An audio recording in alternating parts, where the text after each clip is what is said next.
Prince William, who will one day be king, has started a big legal process. He wants to take away Prince Harry's special name, Duke of Sussex. All the good things that come with this name, like honors, land, and money, would go to James, the Earl of Wessex. James is 15 years old and is Prince Edward's son. The British royal family has been around for a very long time through wars and big changes. But now, something has happened that no one expected. It's a huge legal event, like a very important time in 1936 when a king gave up his throne. This time, no one is giving up the throne. Instead, the royal family is fighting back in a very smart and strong way.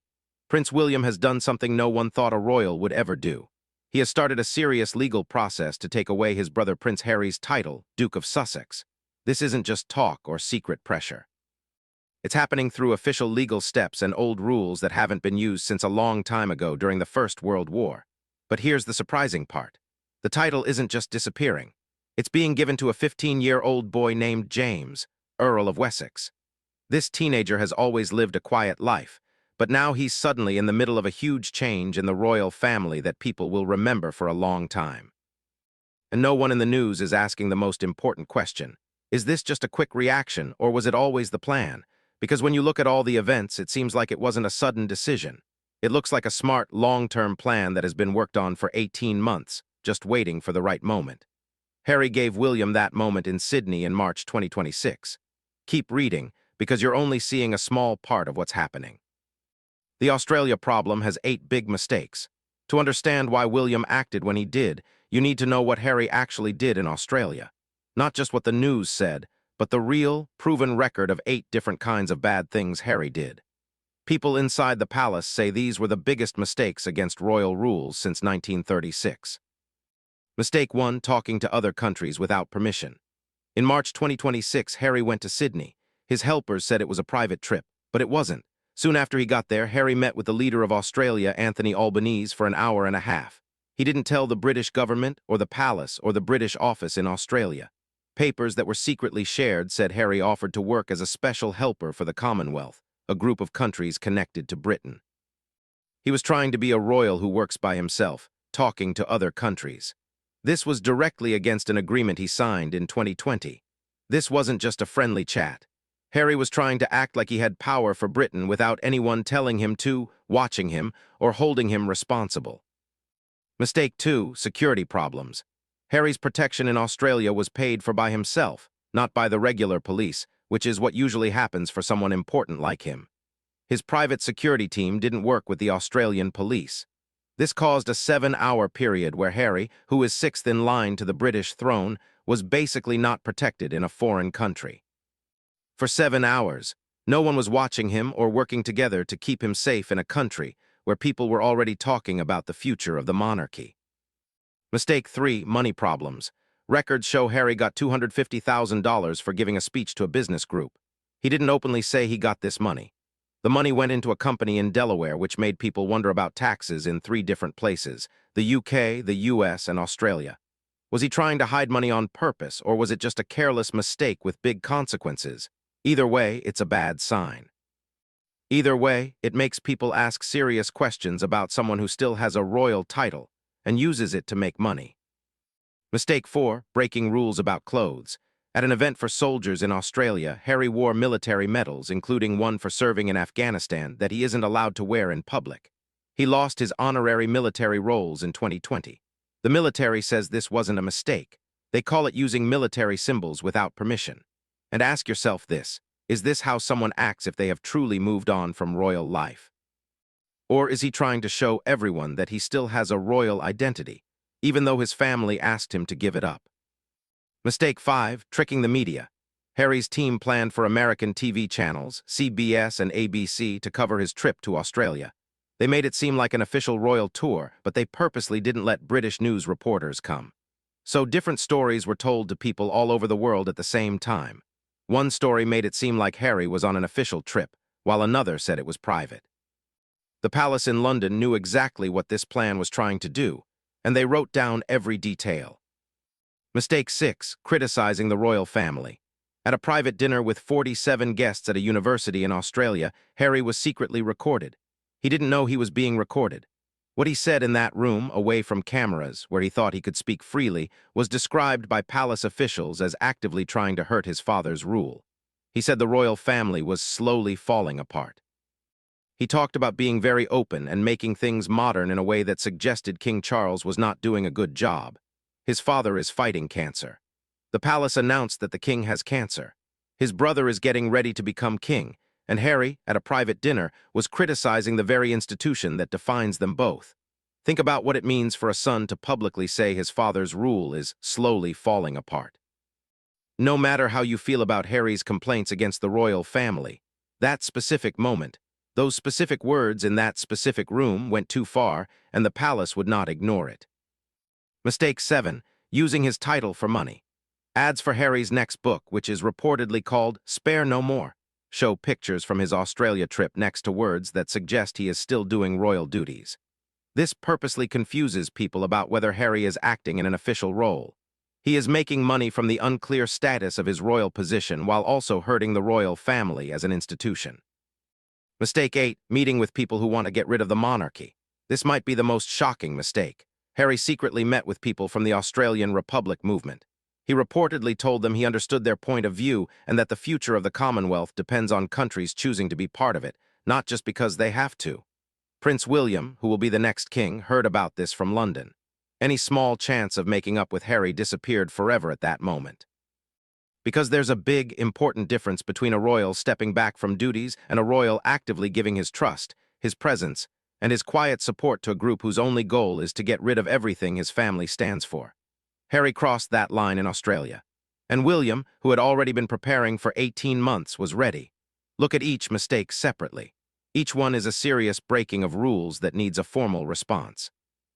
But when you look at all of them together, as a proven pattern of behavior during one trip, royal experts are using words from 1936 to describe it.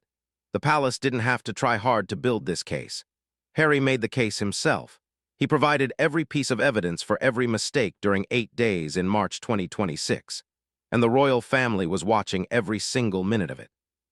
How William is doing this legally. This is where the story moves away from royal gossip and into real constitutional history, because the question isn't whether Harry acted badly. The question is whether William, as the heir not yet the king, has the legal power to formally take away a royal duke's title, and the answer, according to 3 top lawyers hired by the palace, is yes. It's a tricky yes, but still yes. The legal rules are based on 3 connected laws. The first is the Titles Deprivation Act of 1917. This law was last used during the First World War against British nobles who fought for Germany. This law lets the king or queen, through a special council, take away honors from people who help the crown's enemies or act against the royal family's interests. The palace's lawyers argue that Harry meeting with groups who want to get rid of the monarchy means he is helping groups that are against the royal family continuing. Experts on the Constitution disagree on whether this argument is strong enough. But for matters of honor and respect, the crown has historically been given a lot of power by courts, and the palace is counting on that history. The second law is the Royal Marriages Act of 1772. Parts of this law have been replaced, but not all of it, by the succession to the Crown Act of 2013.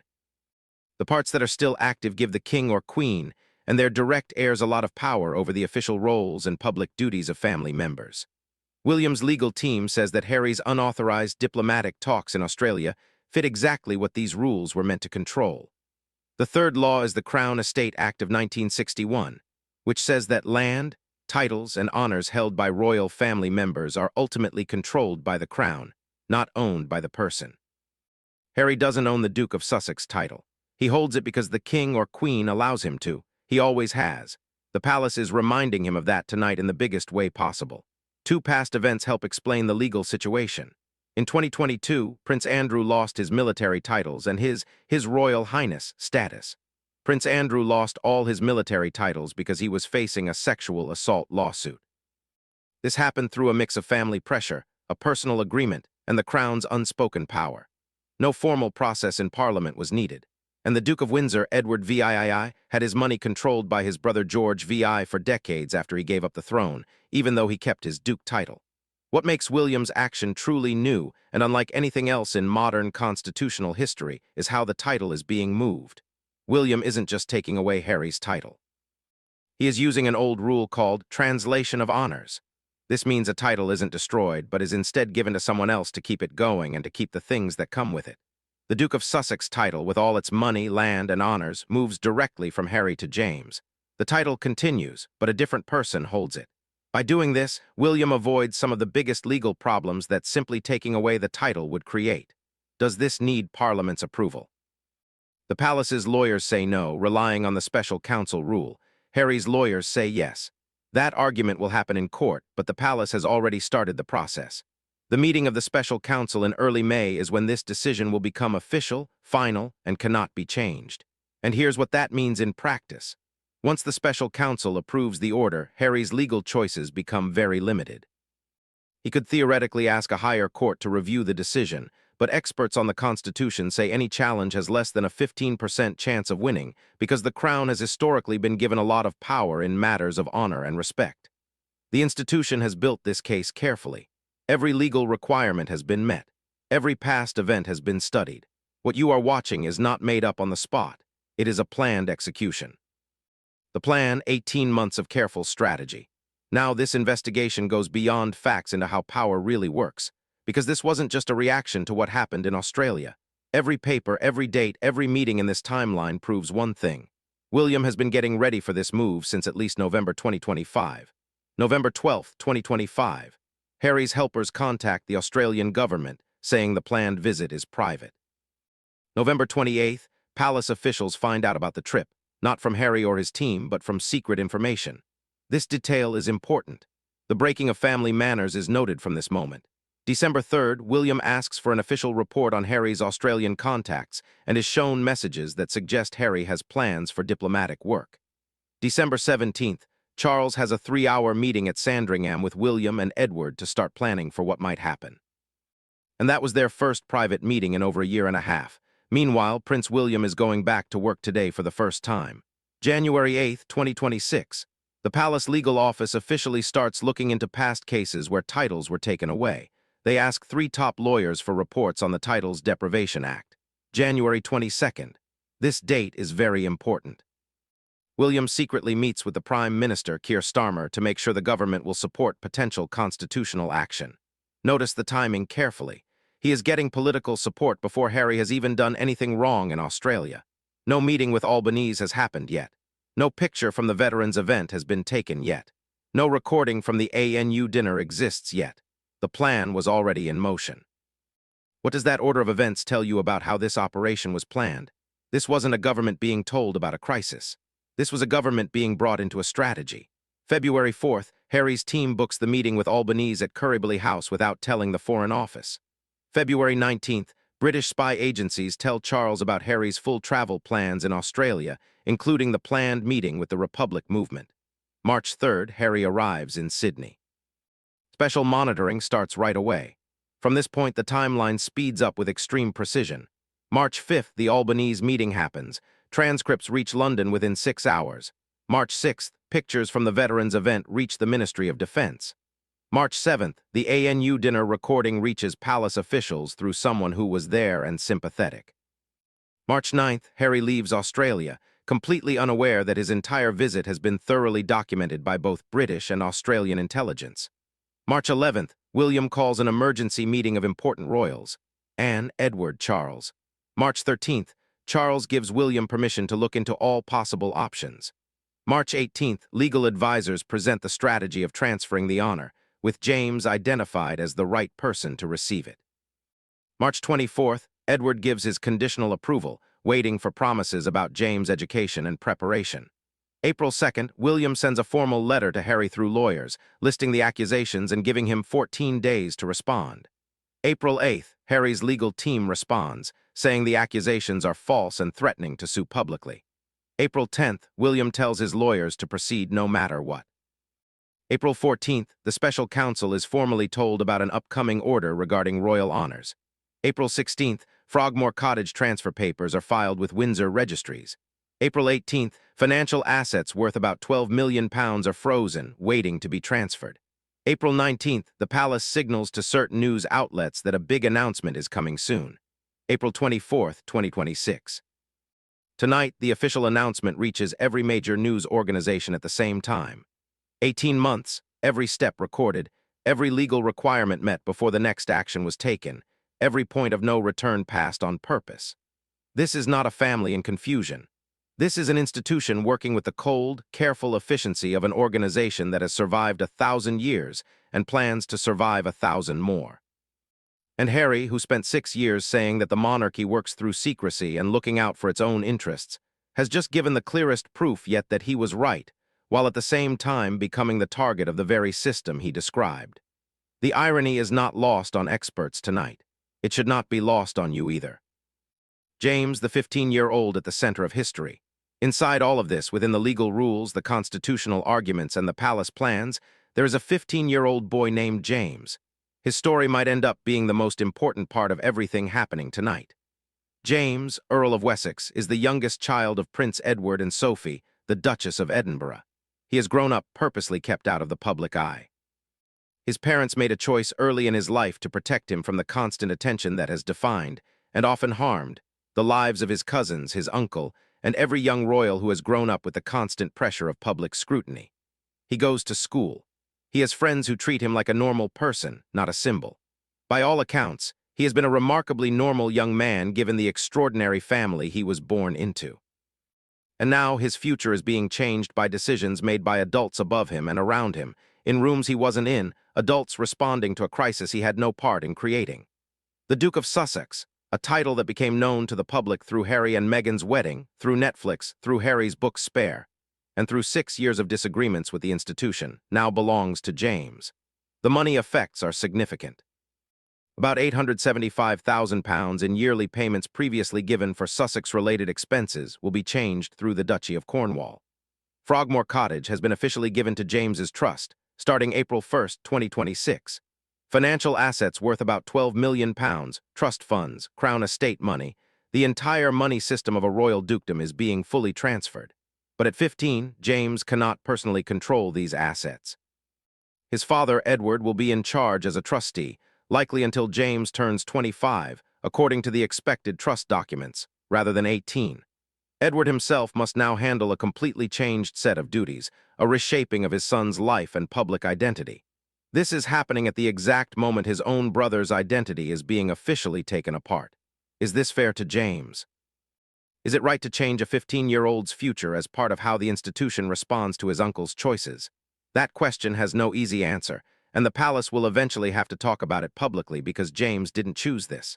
And the importance of what he is getting goes far beyond land and money.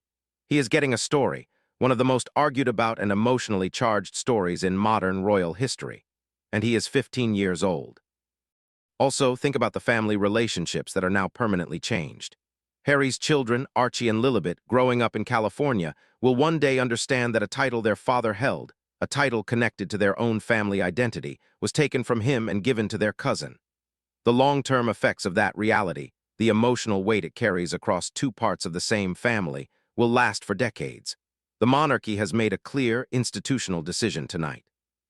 But families are never clean, and the human cost of clean institutional decisions tends to appear at the most inconvenient times. 5 possible futures for this crisis. Nothing about this situation is settled. The announcement has been made and the legal steps have started, but what happens next is far from decided. Serious thought about the facts, the people involved, and the pressures on the institution leads to 5 different possible outcomes. Each has its own chance of happening, its own logic, and its own long-term effects on the monarchy's stability. Pay close attention to these because one of them is already beginning.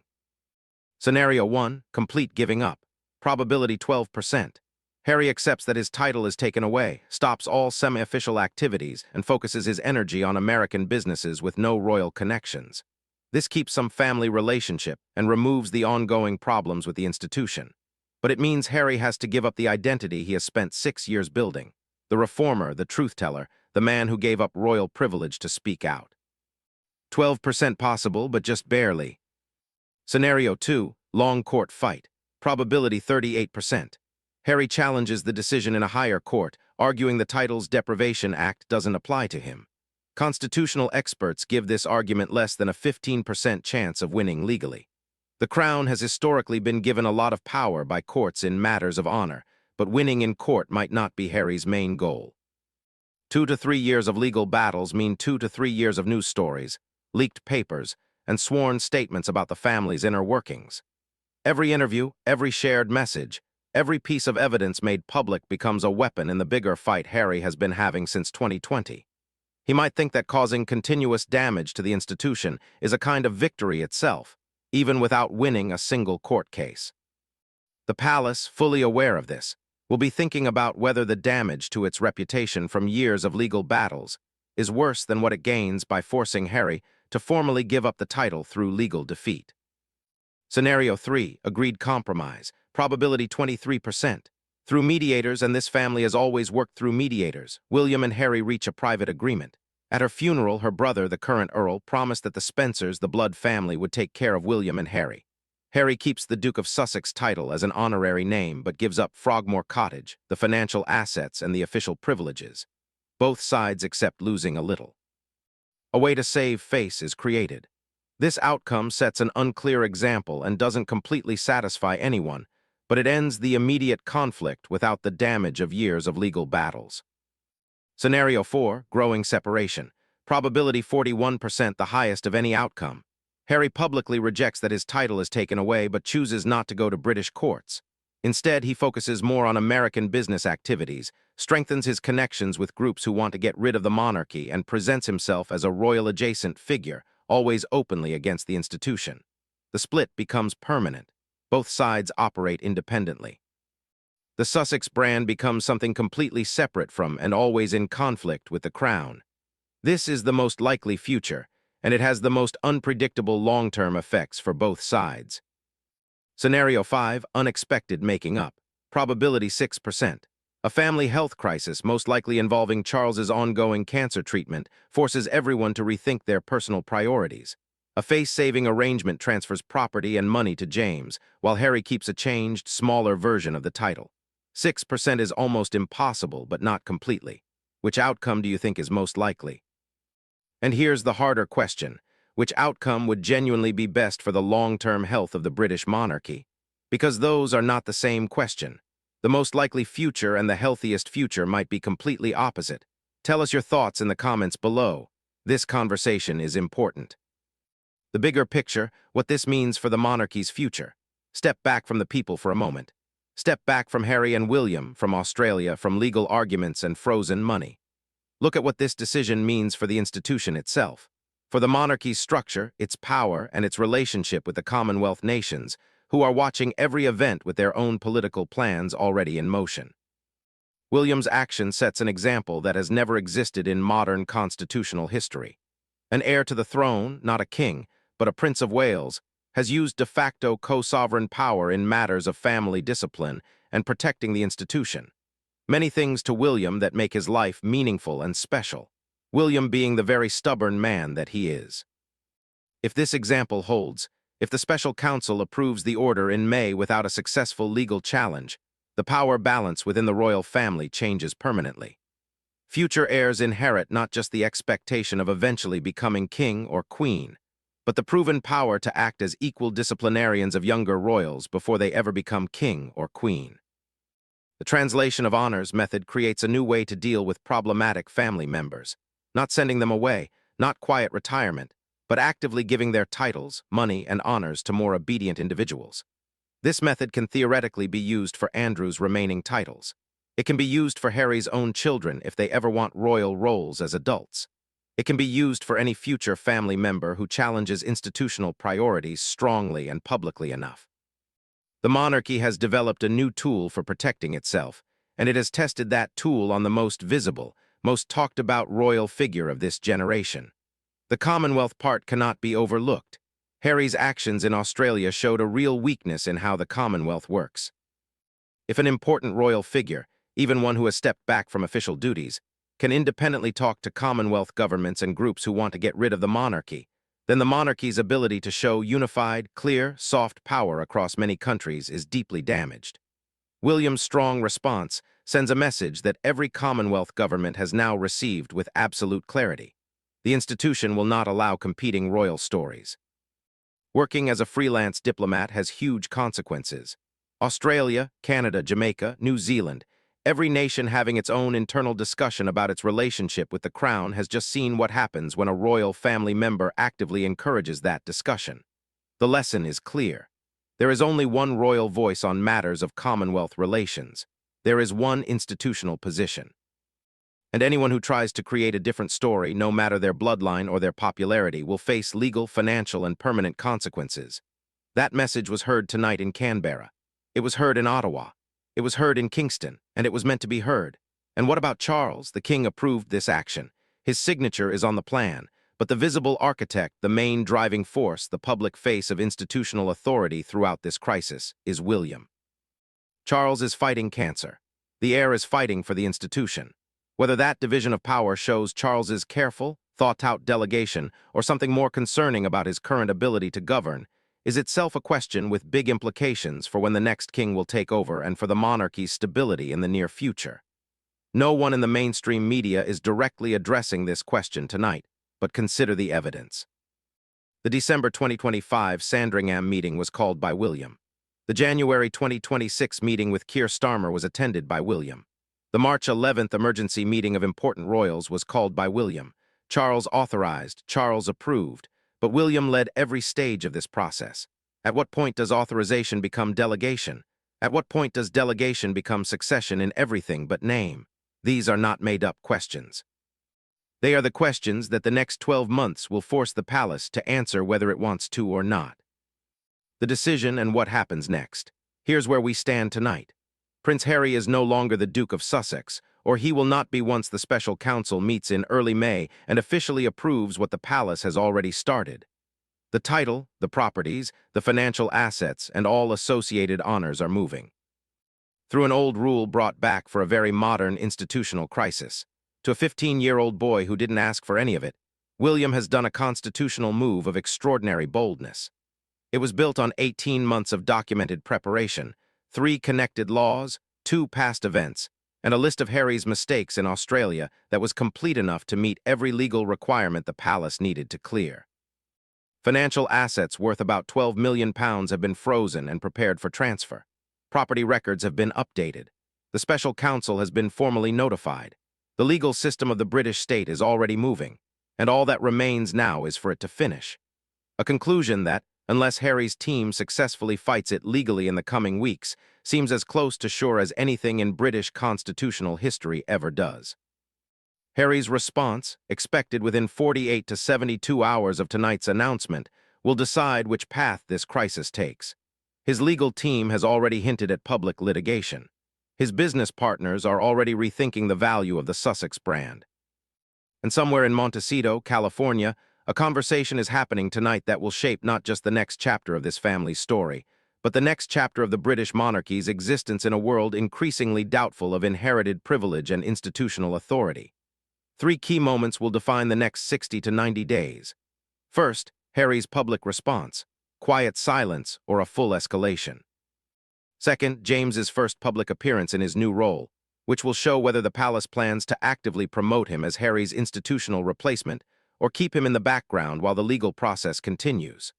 Third, the special council meeting in early May, the formal, final, legally binding approval that turns palace strategy into constitutional reality. If a successful legal challenge happens before that meeting, everything changes. If it does not, the transfer becomes permanent. We will be here for every document, every court filing, every leaked message as this constitutional crisis unfolds in real time. And in our next investigation, we will look at a financial check of Harry's American business ventures, showing proven connections between his business partners and groups actively trying to change the monarchy from outside its walls, suggesting that the Australia scandal might be just one visible part of a planned effort to reshape the monarchy. The evidence is already collected, the pattern is already clear, and what it reveals will change how you understand everything that has happened tonight. But before we finish tonight, one final question for the comments. And we mean this genuinely, not just to make a point, but as an invitation for serious, honest discussion. Does William have the moral right to do what he has done, forgetting the legal rules, forgetting the proven mistakes, forgetting the institutional plans? Is it right for a brother to take apart his sibling's title, his properties, his financial security, and his identity? Or does this action, even if legally sound, represent exactly the kind of institutional overreach that Harry has spent 6 years warning us about? Your answer matters because the monarchy's next move will be shaped in part by whether the British public and the international audience see this as justice served or as punishment delivered. History is full of institutions that mix up the two. The difference in a monarchy that ultimately gets its power from public agreement rather than from a divine right carries more weight than any law Parliament ever passed. The title has been formally taken. The transfer is now irreversibly happening. James is the new Duke of Sussex, and the future of the House of Windsor, broken, rearranged, legally challenged, and deeply uncertain, will never look exactly the same again at any point in a living generation.